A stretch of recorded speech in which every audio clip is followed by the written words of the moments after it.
আসসালামু আলাইকুম। এখানে যে মেশিনারি সেটগুলো আমরা দেখছি, এই পুরো মেশিনগুলো হচ্ছে এক সেট বায়োডিগ্রেডেবল অথবা পচনশীল যে ব্যাগ, সেই ব্যাগের মেশিন হচ্ছে এই পুরো সেটটা আর কি। এখানে টোটাল এক সেট বায়োডিগ্রেডেবল ব্যাগের মেশিন আছে। আমরা এখন এই মেশিনগুলোকে ইন্ডিভিজুয়াল আলাদা আলাদাভাবে আমরা এখন একটু দেখানোর চেষ্টা করব। এখানে যে মেশিনারিজগুলো রাখা আছে এগুলো পার্ট বাই পার্ট খোলা আকার রাখা আছে। এটা হচ্ছে মূল মেশিন, যেটাকে আমরা বলি বায়োডিগ্রেডেবল ফিল্ম ব্লোয়িং মেশিন। এই পুরো সিস্টেমটা হচ্ছে ফিল্ম ব্লোয়িং মেশিন। এই ফিল্ম ব্লোয়িং মেশিনের মধ্যে সবচেয়ে গুরুত্বপূর্ণ যে পার্ট হচ্ছে সেটা হচ্ছে এক্সট্রুডার। এখান থেকেই মূলত এই ফিল্মটা উৎপাদন হবে। এটা হচ্ছে ফিডার সেকশন।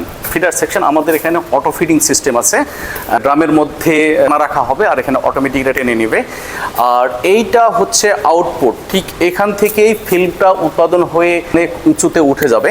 যে অনেক উঁচুতে ওঠার জন্য আমাদের যে বিভিন্ন যে আর্মস বা পায়া বা যেই আইটেমগুলো, সেই আইটেমগুলো এখানে রাখা আছে।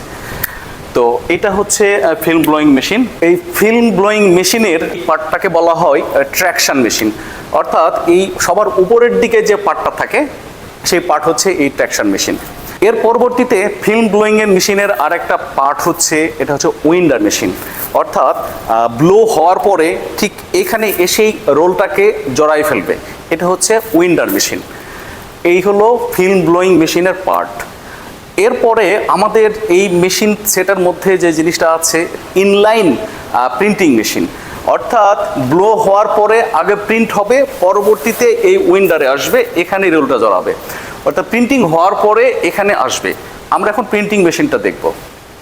এখানে যে লম্বা উঁচু মেশিনটা দেখা যাচ্ছে, এই মেশিনটা হচ্ছে colour inline flexo printing machine. Inline বলতে এই মেশিনটা সেপারেট না, অর্থাৎ ব্লোয়িং মেশিনের সাথে এটাকে অ্যাটাচ করা থাকবে। ব্লো হবে, প্রিন্টিং হবে, এর পরবর্তীতে উইন্ডিংয়ে যাবে। ফ্লেক্সো প্রিন্টিং মেশিনটা প্রিন্ট করবে কিভাবে? প্রিন্ট হবে হচ্ছে যে রাবার ব্লকের মাধ্যমে। আমরা যে স্ট্যাম্পে যে সিল দেই, ঠিক এই রকম সিল বানাই নিতে হবে আগে। আমরা যে কোম্পানির প্রোডাক্ট বানাবো বা লগো দিব, আমাদের নিজস্ব লগো দিতে পারি, আমরা এই ফ্লেক্সো প্রিন্টিংয়ের মাধ্যমে করা যাবে, অর্থাৎ যে কোনো দুই কালারে করা যাবে একই সাথে। হয়তো আমরা একটা রোলারে আমরা রেড দিলাম, আর একটাতে আমরা গ্রিন দিলাম, অথবা একটাতে আমরা ব্ল্যাক দিলাম, আর একটাতে আমরা হচ্ছে ইয়েলো দিলাম। ডিফারেন্ট টাইপের আমরা করতে পারবো, যত ইচ্ছা কালার করতে পারবো, বাট একই সঙ্গে দুইটা কালার করা যাবে। এটা হলো ফ্লেক্সো প্রিন্টিং মেশিন। বায়োডিগ্রেডেবল মেশিনের একটা গুরুত্বপূর্ণ পার্ট হচ্ছে এই প্রিন্টিং সিস্টেম। প্রিন্টিংটা অবশ্যই মাস্ট। প্রিন্ট ছাড়া তো একটা প্রোডাক্টের ব্র্যান্ডিং হবে না। যে কোনো কর্পোরেট প্রতিষ্ঠান ঠিক তাদের নামে প্রোডাক্ট বানিয়ে নিতে চাইবে, সেক্ষেত্রে তো প্রিন্টার মেশিন অবশ্যই লাগবে। এবং প্রতিটা ব্যাগে আপনি আপনার নিজস্ব আপনার কোম্পানির লোগো আপনি সেটা পেস্ট করে দিতে পারেন, যেটা কোন কোম্পানির এটা প্রোডাকশান, এটাও করা সম্ভব এটা। এর পরবর্তীতে এখানে যে মেশিনটা আমরা দেখছি এটা হচ্ছে bag cutting machine. Bag cutting মেশিনটা কি? Handle bag. আমরা কোনো একটা ছবি ভিডিওতে অ্যাটাচ করে দিব যে হ্যান্ডেল ব্যাগটা কেমন, অর্থাৎ টি শার্ট ব্যাগ মেশিন বা শপিং ব্যাগ। এই মেশিনটাকে শপিং ব্যাগ উৎপাদন করবে। ব্লো থেকে হয়ে যাবে, ব্লোয়িং মেশিন থেকে ফিল্ম ব্লো হবে, রোল আকারে পেঁচাবে, প্রিন্টিং হবে, এর পরবর্তীতে আসবে এই টি শার্ট ব্যাগ মেশিনে। এখানে এই যে হ্যান্ডেল ব্যাগ এটা উৎপাদন করবে। এটা এই মেশিন হচ্ছে hydraulic punching machine. Hydraulic punching মেশিনটা কি? মেশিন থেকে যে ব্যাগ উৎপাদন হবে এই ব্যাগের দুই মাথায় সিল করা থাকবে, দুই সাইডে সিল করা থাকবে।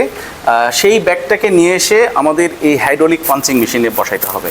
হাইড্রোলিক পাঞ্চিং মেশিনে বসায় চাপ দিলে আমরা যে শেপের ব্যাগ করতে চাই, আমরা W cut, U cut, V cut, যে কোনো ধরনের কাট যেটা কাটা হবে, এখানে বিভিন্ন ধরনের ডাইস থাকবে, সে আকারের ওই ব্যাগের ডিজাইনটা হয়ে এটা বের আসবে। এটা হচ্ছে হাইড্রোলিক পাঞ্চিং মেশিন। আমরা বলতে পারি যে ব্যাগ বানানোর জন্য অ্যাকচুয়ালি এই দুটা মেশিন দরকার হবে। একটা ফিল্ম উৎপাদন হবে, এর পরবর্তীতে এই ফিল্মটাকে ব্যাগে রূপান্তর করার জন্য এই টি শার্ট ব্যাগ মেশিন এবং হাইড্রোলিক পাঞ্চিং মেশিন, এটা মেশিন ব্যবহৃত হবে। এখানে যে মেশিনটা আমরা দেখতে পাচ্ছি এই মেশিন হচ্ছে recycle machine, air cooled recycle machine. এই মেশিনের কাজটা কি?